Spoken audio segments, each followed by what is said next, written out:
Hello students, ये है part 2 rise of nationalism in Europe का। फर्स्ट पार्ट में हम लोगों ने क्या देखा? तो फर्स्ट पार्ट में हम लोगों ने देखा यूटोपियन विजन। उसके बाद क्या जाना हम लोगों ने? Consequences of French revolution. उसके बाद क्या देखा हम लोगों ने? उसके बाद देखा नेपोलियनिक कोड, जिससे कि हम लोगों ने क्या कहा था? Civil code of 1804।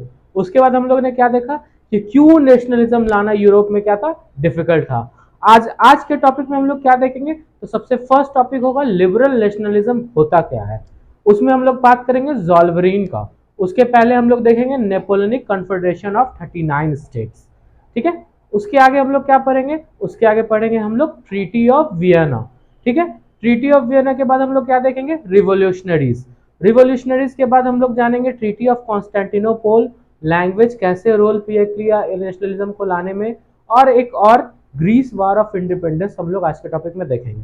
तो आइए आगे बढ़ते हैं टॉपिक में और सबसे फर्स्ट टॉपिक देखते हैं, what liberal nationalism stand for. अब हम लोग देखेंगे अपना first topic, what liberal nationalism stand for. Liberalism का बेसिकली मतलब होता है लिवर, जो कि लिवर वर्ड से डिराइव हुआ है, जिसका मतलब होता है फ्री। मतलब लिबरल का मतलब होता है फ्री या एकदम फ्रीडम। तो लिबरलिज्म का जब हम बात करते हैं तो लिबरलिज्म अलग अलग स्फीयर में अलग अलग होता है। अगर इकोनॉमिक स्फीयर का बात करें तो लिबरलिज्म में इकोनॉमिक स्फीयर में देखा जाए तो क्या होगा? तो बिजनेस में से जो रिस्ट्रिक्शन होता है वो हट जाए, इसी को लिबरलिज्म इन इकोनॉमिक स्फीयर कहते हैं। अगर मिडिल क्लास के सेंस में देखा जाए लिबरलिज्म का मतलब क्या होता है, तो मिडिल क्लास के हिसाब से लिबरलिज्म का मतलब होगा इक्वालिटी बिफोर लॉ, राइट मिले उन्हें, फ्रीडम मिले। इसी लिबरलिज्म में आगे बढ़ते हैं तो हम लोग एक देखते हैं कि नेपोलियन कॉन्फेडरेशन ऑफ 39 स्टेट, ये था क्या? Napoleon confederation of 39 state basically था कि एक आदमी अगर हैम्बर्ग से नमनबर्ग जा रहा है तो उसको बहुत सारे टैरिफ बैरियर से गुजरना पड़ेगा, और हर एक टैरिफ बैरियर में उसे क्या देने पड़ रहे थे? टैक्सेस देने पड़ रहे थे। उसी तरह मान लीजिए कि एक क्लॉथ का टुकड़ा है, जो कि एक जगह पे उसका क्लॉथ का टुकड़ा का नाप क्या है? 2 मीटर। वही अगर वो दूसरे जगह पे चले जाए तो वो 10 मीटर हो जा रहा है। वही अगर तीसरे जगह पे चले जाए तो वो कितना हो जा रहा है? 15 मीटर। तो ऐसे बिजनेस करने में क्या आ रही थी? तो बहुत ज्यादा दिक्कत आ रही थी। तो इसी को दिक्कत को सॉल्व करने के लिए एक कस्टम यूनियन बना। उस कस्टम यूनियन का नाम क्या था? जॉल्वरिन। जॉल्वरिन बेसिकली क्या था? तो एक कस्टम यूनियन था जिसको प्रोशिया के द्वारा इनिशिएट किया गया था, और जर्मन स्टेट इसमें ज्वाइन हुए थे। इस जॉल्वरिन कस्टम यूनियन में हुआ क्या था? तो इस जॉल्वरिन कस्टम यूनियन में बेसिकली 30 टू 32 करेंसीज चल रही थी वहां पे। तो 30 टू 32 करेंसीज को क्या कर दिया गया? कम करके 2 करेंसी कर दिया गया, और बहुत सारे टैरिफ बैरियर को क्या कर दिया गया? अबॉलिश कर दिया गया। तो ये था लिबरल नेशनलिज्म स्टैंड फॉर में सारा टॉपिक। अब हमारा टॉपिक है न्यू कंजर्वेटिव रिजाइम इन 1815। कंजर्वेटिव रिजाइम्स को समझने के लिए हमें कंजर्वेटिज्म को जानना पड़ेगा। कंजर्वेटिज्म है क्या? तो ये बेसिकली एक फिलॉसफी, एक आइडिया है जो कि किस पे बिलीव करता है? तो पुराने ट्रेडिशन, पुराने कल्चर पे बिलीव करता है। ठीक है। तो कंजर्वेटिज्म रिजाइम 1815 में आता कैसे है? बेसिकली क्या हुआ? नेपोलियन बोनापार्ट 1804 में आ गया था, और उसके बाद उसने फ्रांस पे राज किया। बट धीरे धीरे क्या हुआ? नेपोलियन का पावर घटते गया, और अल्टीमेटली 1815 में नेपोलियन जो था बैटल ऑफ वाटरलू में हार गया। बैटल ऑफ वाटरलू में हारने के बाद क्या हुआ? एक नया रिजाइम आया जिसको कंजर्वेटिव रिजाइम कहते हैं। बेसिकली इसमें एक ट्रीटी साइन हुआ। वो सारे स्टेट जो कि नेपोलियन को हराने में मदद किए थे या नेपोलियन को हराने में पार्ट लिए थे, जैसे प्रशिया हो गया, ब्रिटेन हो गया, ऑस्ट्रिया हो गया, ये सारे लोग मिलके 1815 में एक मीटिंग करते हैं। ठीक है। और इस मीटिंग का जो पूरा चांसलर होता है या इस मीटिंग को जो पूरा कंडक्ट कराता है, और इस मीटिंग का जो स्पीकर बनता है वो एक ऑस्ट्रियन चांसलर था, जिसका नाम क्या था? ड्यूक मेटरनिच।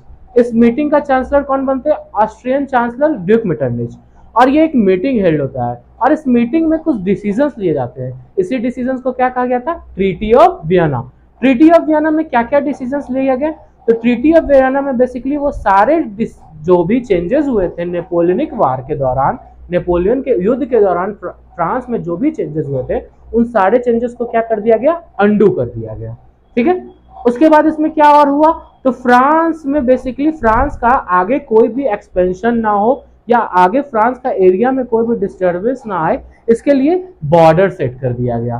तो ये सब डिसीजन जो था कुछ ट्रीटी ऑफ वियना में लिया गया था। उसके बाद नॉर्थ साइड और साउथ साइड में कुछ स्टेट बनाए गए, जैसे बेल्जियम, सिडोमेंट करके, और ये पूरा चेंजेस को, ये पूरा चीजों को क्या कहें हम लोग ने, ट्रीटी ऑफ वियना कहें।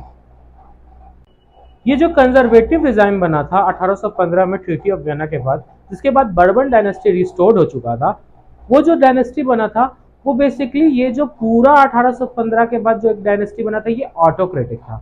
ऑटोक्रेटिक का मतलब क्या होता है, ये पूरा रिजिम जो था ये ऑटोक्रेटिक का मतलब ये होता है कि जो दूसरे के माइंडसेट को या दूसरे के एडवाइस ये सबको ना ले, उसको कहते हैं ऑटोक्रेटिक। तो ये पूरा जो कंजर्वेटिव रिजाइम था 1815 का, ये क्या था, ऑटोक्रेटिक था। ये ऑटोक्रेटिक था क्यों, तो सबसे पहले ये कोई भी क्रिटिसिज्म बर्दाश्त नहीं करता था।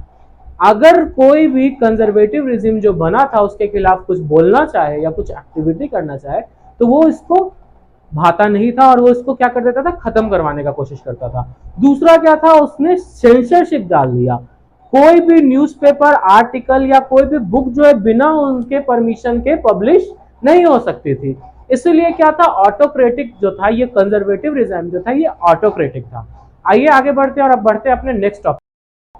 अब एक क्वेट था, वो क्वेट क्या था, when France sneezes the whole Europe catches cold. ये किसने दिया था, ये मेटरनिच ने दिया था। इसका मतलब होता क्या है, तो बेसिकली उन्होंने ये कहा था, ये क्वेट, इसका मतलब ये है कि अगर इसका पूरे हिंदी में देखा जाए तो इसका मतलब है कि अगर फ्रांस जो है छींकता है तो पूरे यूरोप को क्या हो जाता है, सर्दी लग जाती है। बट एक्चुअल में इसका मतलब ये नहीं है। एक्चुअल में इसका मतलब क्या था, तो इसका मतलब ये था कि अगर फ्रांस में कोई भी चेंजेस हो या कोई भी अपव्हील हो, कोई भी चेंजेस, कोई भी रिवॉल्यूशन हो, तो उसकी भनक पूरे यूरोप तक लगेगी और उसके कारण क्या होगा, पूरे यूरोप में डिस्टर्बेंस आएगा। तो इसी फ्रांस रिवॉल्यूशन के बाद आगे इसी कारण से ग्रीस में ग्रीस वार ऑफ इंडिपेंडेंस हुआ। ग्रीस बेसिकली कहा जाता है क्रेडल ऑफ यूरोप। ग्रीस क्या कहा जाता है, cradle of Europe. Greece basically बहुत दिनों से ऑटोमन एम्पायर के अंदर था, ठीक है, वहां पे ऑटोमन एम्पायर राज कर रहे थे। तो ग्रीस में ग्रीस वार ऑफ इंडिपेंडेंस शुरू हुआ, जिसमें क्या हुआ, पोएट्स, आर्टिस्ट, ये सब लोगों ने वार करना शुरू किया, ठीक है। जैसे जैसे आगे बढ़ा टाइम, उसमें एक लॉर्ड बायरन नाम के जो बहुत बड़े पोएट हुआ करते थे, उन्होंने इसमें इन्वॉल्वमेंट की और वो फाइट पे चले गए। जैसे ही उन्होंने फाइट पे गया तो फाइट में जाने के कुछ दिन बाद उन्हें फीवर लगता है और वो मर जाते हैं और फाइट फिर आगे चलता रहा और फाइनली एक ट्रीटी ऑफ कॉन्स्टेंटिनोपल साइन हुआ। इसी ट्रीटी ऑफ कॉन्स्टेंटिनोपल में क्या हुआ, ग्रीस को इंडिपेंडेंस मिला, ठीक है।